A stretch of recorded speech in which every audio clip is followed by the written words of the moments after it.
পরিত্যক্ত জরাজীর্ণ ভগ্ন অবস্থায় পড়ে থাকা ব্রিজকে ঘিরে চাঞ্চল্য তৈরি হয়েছে বালি চৈতনপাড়া লালবাড়ির কাছে। লালবাড়ি ব্রিজ বলে বিখ্যাত ছিল, ২ নম্বর জাতীয় সড়কের সঙ্গে যুক্ত ছিল এই পুরনো ব্রিজটি।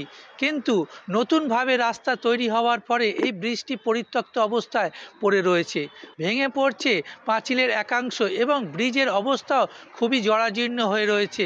গাছপালায় ভর্তি, সাপখোপের আড্ডা এবং রাত বাড়লেই দেখা যাচ্ছে দুষ্কৃতীদের এখানে তাণ্ডব চলে। খুবই খারাপ অবস্থা, যেতে আসতে নিত্য নতুন পুরো ভয় লাগে, পুরো ভেঙে পড়তে একদম পুরো প্রচণ্ড খারাপ অবস্থা। এখানে কোনো ইউজও হয় না ব্রিজটা। আমরা দেখি এই ব্রিজটা অন্তত নতুন করে হোক, রিপেয়ারিং হোক, বা ভেঙে পড়ে ফেলে দিয়ে নতুন করে কিছু ব্যবস্থা হোক। মানে ব্রিজের তলা দিয়ে বড় বড় চোখলা চাই ভেঙে পড়ছে রাস্তায়, যখন তখন যে কোনো অ্যাক্সিডেন্ট ঘটতে পারে।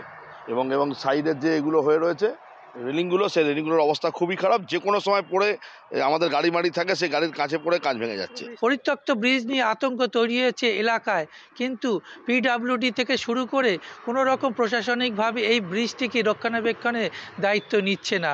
অবশেষে কলকাতা টিভির ক্যামেরায় উঠে এসছে পরিত্যক্ত ব্রিজের চিত্র।